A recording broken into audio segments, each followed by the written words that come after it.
मेरा देवर औरतों की मसाज करता, औरतें भी खुशी खुशी देवर से मसाज करवा लेती थीं। मेरा अक्सर दिल करता कोई मुझे भी मसाज करे, मगर शर्म के मारे देवर को ना कहती। लेकिन एक रात बहुत थकी हुई थी, देवर को कहा लाइट बुझाओ और मेरी मसाज कर दो। मेरे होश उड़ गए। देवर ने तो मेरी रोज के मुताबिक मैं सुबह सवेरे ही उठती थी। ऐसा नहीं था कि मैं मेहनत से या कामकाज से घबराती थी, मगर मैं इस कदर कामकाज भरी जिंदगी से थकने लगी थी। मैं अब कुछ वक्त आराम करना चाहती थी। पिछले 5 साल से मेरा एक ही रूटीन था और मेरे रूटीन में रात भर फर्क नहीं आया। सुबह सवेरे उठकर नाश्ता बनाना, उसके बाद घर की ज़रूरी काम निपटाना और उसके बाद पति के साथ खेतों में रवाना हो जाती। फिर दिन के वक्त वापस आती और आकर खाना बनाती। घर के और कामों को सारे अंजाम दिया करती थी। घर में मेरे अलावा और कोई औरत नहीं थी। नया घर की जिम्मेदारियां मुझ पर अकेले ही थी। इसके साथ साथ खेतों में जाना, वहां पर काम काज करना मेरा काम था। इन सब से मैं बहुत ही ज़्यादा थक चुकी थी। मैं जब सुबह घर से बाहर जाने लगती थी तो हमारे घर पर मोहल्ले की और करीब गांव की औरतें मेरे देवर के पास मसाज करवाने के लिए आ जाती थीं और शाम तक उनका आना जाना लगा रहता था, क्योंकि मेरा देवर घर पर ही रहता था और उसके ऐसे काम से अच्छी खासी आमदनी हो जाती थी। वे पढ़ा लिखा था और खेतों में काम करता था। यही वजह थी कि मुझे अपने पति की मदद करने के लिए खेतों में जाना पड़ता था। हमारे गांव का ये रिवाज था कि सभी औरतें अपने पति के साथ मिलकर ही काम करवाया करती थीं और उसका हाथ बटाया करती थीं। पति का हाथ बटाने के चक्कर में मैं खुद थकान से चूर चूर हो जाती थी। मेरा भी थकान से बहुत बुरा हाल हो जाता था। मेरा भी कभी कभी दिल करता था कि मैं अपने देवर से मालिश करवा लूं, मगर हमेशा शर्म और लिहाज की मेरी चुप हो जाती थी। मेरा देवर बहुत अच्छी आदत का इंसान था। वे किसी से भी ज़्यादा फालतू की बात नहीं करता था और मेरे ससुराल में भी यही रिवाज था। देवर से ज़्यादा बात करने की इजाज़त नहीं थी।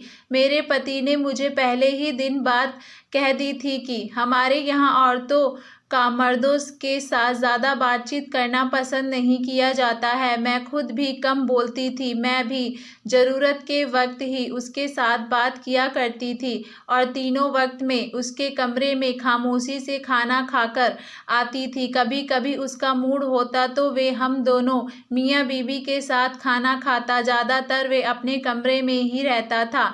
अपने कमरे के साथ ही उसने एक और कमरा बनाया हुआ था जहाँ वे अपना काम धंधा करता था।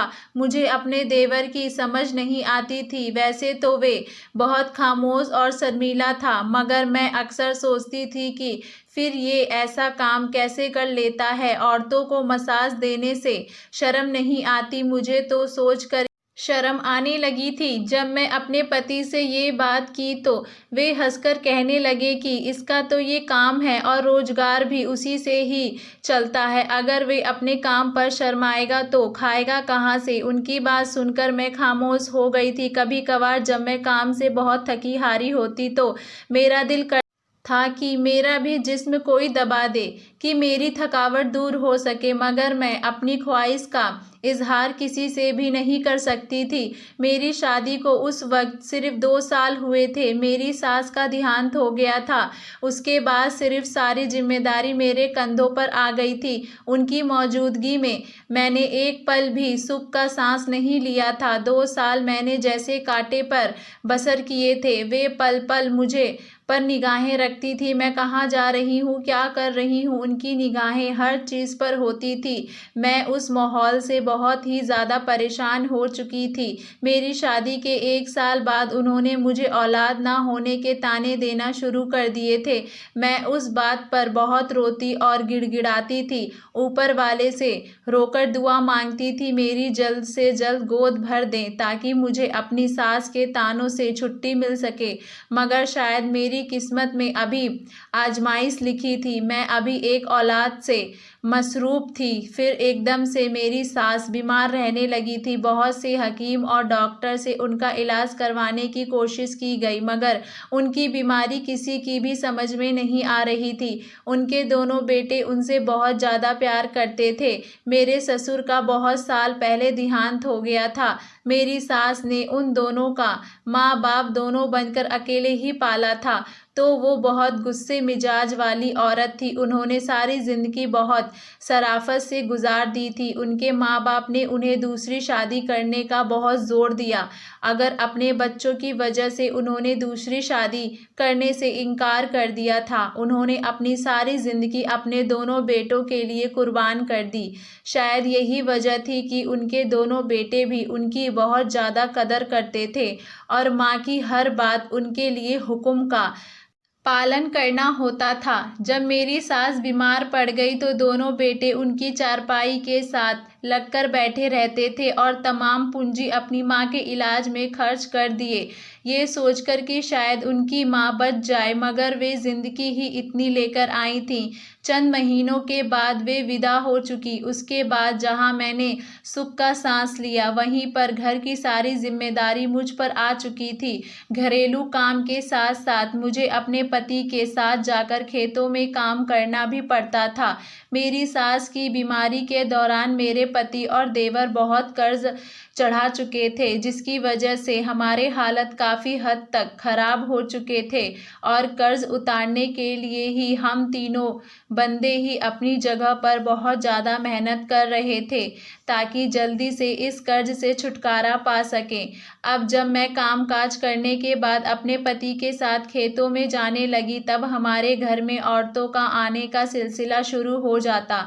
हम उम्र की औरतों लड़कियां मेरे देवर के पास आती थी। मैंने आज तक कभी किसी से अपने देवर के बारे में कोई गलत बात नहीं सुनी थी। सब लोग ही उसकी शराफत के बारे में गवाही देते थे, मगर एक दिन बहुत अजीब बात हुई। उस दिन मैं दोपहर का खाना बनाने के लिए जब घर में आई तो मैंने अपने मोहल्ले की लड़की अमायरा को देवर के कमरे में रोते हुए बाहर जाते देखा। मैं ये मंजर देखकर हैरत ज़्यादा रह गई। शादी के 5 सालों में ऐसा पहली बार हुआ था। मेरे देवर की शराफत का सारा जमाना गवाही देता था और वे एक भला लड़का था, जिसकी वजह से आज तक किसी को कोई तकलीफ नहीं पहुंची थी। तो फिर वे लड़की इस तरह से रोते हुए वहां से क्यों गई थी? मैं ये देखकर परेशान हो गई और कुछ सोचने पर मजबूर हो गई। उसके बाद घरेलू जिम्मेदारियों में लगकर मैं इस बात को जैसे भूल ही गई थी। कुछ दिन बाद जब मैं खेतों से वापस आ रही थी तो वे लड़की अपने दरवाजे पर खड़ी थी। मुझे देखकर वे मेरे साथ इधर उधर की बातें करने लगी। मैं उसे जल्दी जल्दी बातें करके जान छुड़वाकर घर आने के चक्कर में थी, क्योंकि मुझे अभी खाना भी बनाना था और फिर पति को देने के लिए वापस जाना था, मगर वे बातें ख़त्म करने का नाम ही नहीं ले रही थी। जब अचानक उसकी एक बात सुनकर मैं चौंक गई। वे मेरे देवर के बारे में बात करने लगी कि मेरे देवर ने उसके साथ अच्छा नहीं किया। मेरे साथ मेरे बहुत बार पूछने पर भी उसने उस बात के बारे में नहीं बताया कि मेरे देवर ने क्या किया। इतनी बात कहने के बाद वे अपने घर में वापस चली गई थी और मैं उसके बारे में सोचते हुए घर वापस आ गई। मैं परेशान हो चुकी थी कि न जाने क्या बात है। उस दिन वे क्यों रोते हुए वापस जा रही थी। उस लड़की की शोहरत हमारे मोहल्ले में ठीक नहीं थी। अक्सर मेरे पति उसके बारे में बात करते थे कि उसकी वजह से मोहल्ले का माहौल खराब हो रहा है, मगर मैं नहीं जानती थी कि आखिर ऐसा क्या वजह है। वे उसके बारे में ऐसे क्यों कहते हैं। मेरे मोहल्ले की किसी औरत से इतना मिलना जुलना नहीं था, ना ही किसी से इतना उठना बैठना था कि मुझे ऐसी चटर पटर मसालेदार बातें सुनने को मिलती। इस बात को मैंने अपने पति के साथ करने के बारे में सोचा, मगर वही मेरी कमज़ोरी युद्ध दशा। जब तक मेरे पति के आने का वक्त हुआ तब तक घर की जिम्मेदारी में मैं इस बात को जैसे भूल गई थी कि मुझे उनसे कोई बात करनी थी। दिन इसी तरह तेजी से गुजरने लगे थे और उस दिन हम दोनों मियाँ बीवी खेतों में काम कर रहे थे कि जब मोहल्ले का एक आदमी भागता वहाँ पर आया और हमें जल्दी से घर वापस चलने के लिए कहने लगा। हम दोनों ये सुनकर परेशान हो गए थे, न जाने क्या बात हो गई है। तेज कदम उठाते जब हम दोनों घर में वापस आए तो बहुत ज़्यादा औरतों का जमाजा लगा हुआ था। औरतें और मर्द वहाँ पर इकट्ठे हुए थे और ऊंचा ऊंचा बोलने की आवाज़ भी साफ सुनाई दे रही थी। हम दोनों जब अंदर घर में दाखिल हुए तो सामने का मंजर देखकर हैरान रह गए। सामने ही मेरा देवर मेरे मुंह की तरफ सर झुकाए खड़ा था और उसके चेहरे और हालत से लग रहा था जैसे उसकी किसी के साथ हाथापाई हुई हो। वहाँ पर मौजूद मोहल्ले की औरतों की गवाही से मालूम हुआ कि मेरे देवर ने अमायरा की इज्जत पर हाथ डालने की कोशिश की है। अब अमायरा सर झुकाकर खड़ी थी, उसके कपड़े फटे हुए थे और वे हिचकियां लेकर रो रही थी। उसकी हालत देखकर मैंने अपना दिल थाम लिया। एक नज़र जब मैं देवर की तरफ देखा, वे शर्म से जैसे जमीन में गड़ जा रहा था। उसकी शक्ल से ही झलक रहा था। अमायरा के माँ बाप का कहना था कि मेरे देवर को अमायरा के साथ शादी करनी होगी, मगर मेरे पति सुनते ही बड़े हैरत में पड़ गए और गुस्से से चिल्लाने लगे कि ये सब झूठ है, मेरा भाई ऐसा नहीं कर सकता। मोहल्ले के बाकी लोग भी मेरे देवर की शराफत की गवाही देने लगे। अमायरा की असलियत किसी से भी ढकी छिपी नहीं थी, मगर सवाल ये था कि वे ऐसा करेगी क्यों। अमायरा के माँ बाप का ये कहना था कि इसे अमायरा के साथ शादी करनी पड़ेगी। फिर मोहल्ले के बड़े लोगों ने बीच में बैठकर मामला रफा दफा किया। उसके बाद ये जरूर हुआ कि मेरे देवर की इज्जत पर जैसे धब्बा लग गया था और सबने उसके पास आना जाना छोड़ दिया था। वे सारा दिन अपने कमरे में बंद रहता, बिल्कुल गुमसुम और खोया खोया। वे पहले भी बहुत कम बोलता था, मगर अब तो जैसे बात करना ही भूल गया था।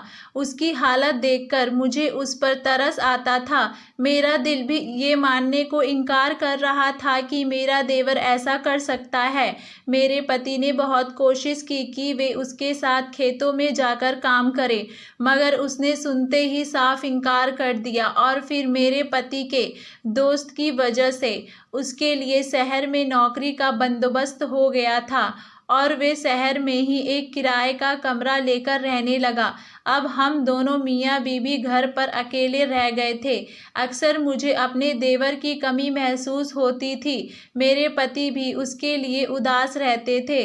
मैं अक्सर यही सोचती थी कि कोई लड़की कितनी ही गिरी हुई क्यों ना हो, वैसे अपनी इज्जत का सारे आम तमाशा नहीं बना सकती। दूसरी तरफ मुझे अपने देवर पर भी भरोसा और यकीन था।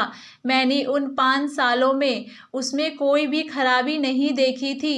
मैं ये समझने से अनजान थी कि आखिर ये सब क्या था। दिन किसी कस्मकस में गुजर रहे थे जब मुझे एक दिन जो खुशखबरी मिली, जिसको सुनने के लिए मेरे 5 साल से कान तरस गए थे, मैं बहुत ज़्यादा खुश रहने लगी थी। मेरे पति ने मुझे खेतों का काम छुड़वा दिया था और उन्होंने अपने साथ काम करने के लिए एक नौकर रख लिया था। वे मुझे ज़्यादा से ज़्यादा आराम करने को कहा करते थे। मेरी तरह उन्हें भी अपनी औलाद के लिए बहुत खुश थे।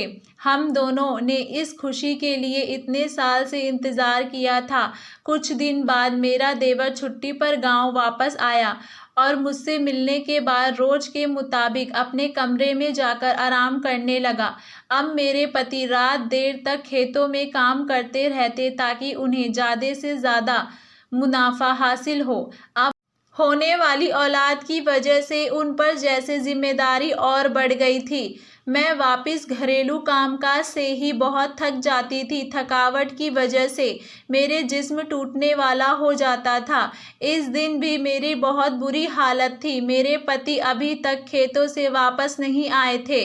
मैंने सोचा कि आज मेरा देवर घर पर है, मैं उसे मसाज करवाने को कहती हूँ। मेरा जिस्म बहुत थकावट और बेचैनी महसूस कर रहा था।